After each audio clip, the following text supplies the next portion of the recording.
సామెతలు గ్రంథము 22వ అధ్యాయము. గొప్ప ఐశ్వర్యము కంటే మంచి పేరును, వెండి బంగారముల కంటే దయయు కోరదగినవి. ఐశ్వర్యవంతులును దరిద్రులును కలిసియుందురు, వారందరినీ కలుగజేసిన వాడు యెహోవాయే.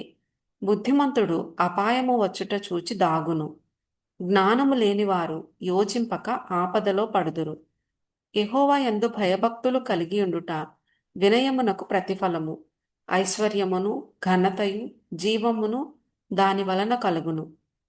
ముండ్లును ఉరులును మూర్ఖుల మార్గములో ఉన్నవి, తన్ను కాపాడుకొనువాడు వాటికి దూరముగా ఉండును. బాలుడు నడవవలసిన త్రోవను వానికి నేర్పుము, వాడు పెద్దవాడైనప్పుడు దాని నుండి తొలగిపోడు.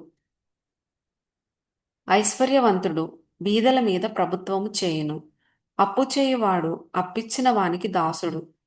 దౌష్ట్యమును విత్తువాడు కీడును కోయును, వాని క్రోధమును దండము కాలిపోవును. దయాదృష్టి గలవాడు తన ఆహారములో కొంత దరిద్రునికిచ్చును, అట్టివాడు దీవెన నొందును. తిరస్కార బుద్ధి గలవాని తోలివేసిన ఎడల కలహములు మానును, పోరు తీరి అవమానము మానిపోవును. హృదయ శుద్ధిని ప్రేమించుచు దయగల మాటలు పలుకువానికి రాజు స్నేహితుడగును. యెహోవా చూపులు జ్ఞానము గలవానిని కాపాడును, విశ్వాసఘాతకుల మాటలు ఆయన వ్యర్థము చేయును. సోమరి బయట సింహమున్నది, వీధులలో నేను చంపబడుదుననును. వేశ్య నోరు లోతైన గొయ్యి, యెహోవా శాపము నొందినవాడు దానిలో పడును. బాలుని హృదయములో మూఢత్వము స్వాభావికముగా పుట్టును, శిక్షాదండము దానిని వానిలో నుండి తోలివేయును. లాభము నొందవలెనని దరిద్రులకు అన్యాయము చేయువానికిని ధనవంతులకిచ్చువానికిని నష్టమే కలుగును.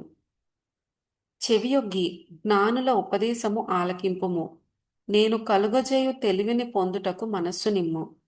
నీ అంతరంగమందు వాటిని నిలుపుకొనుట ఎంతో మంచిది, పోకుండా అవి నీ పెదవుల మీద ఉండనిమ్ము. నీవు యెహోవాను ఆశ్రయించునట్లు నీకు నీకే గదా నేను ఈ దినమున వీటిని ఉపదేశించియున్నాను. నిన్ను పంపువారికి నీవు సత్యవాక్యములతో ప్రత్యుత్తరమిచ్చునట్లు సత్య ప్రమాణము నీకు తెలియజేయుటకై ఆలోచనయు తెలివియు గల శ్రేష్టమైన సామెతలు నేను నీ కొరకు రచించితిని.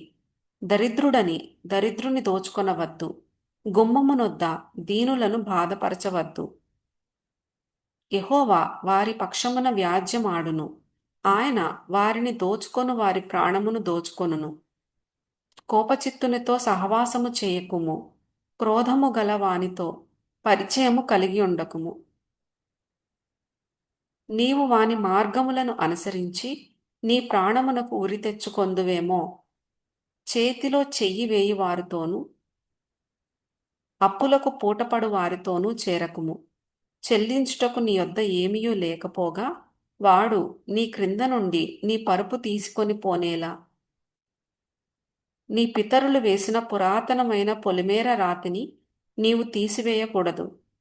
తన పనిలో నిపుణత గలవానిని చూచితివా? అల్పులైన వారి ఎదుట కాదు, వాడు రాజుల ఎదుటనే నిలుచును.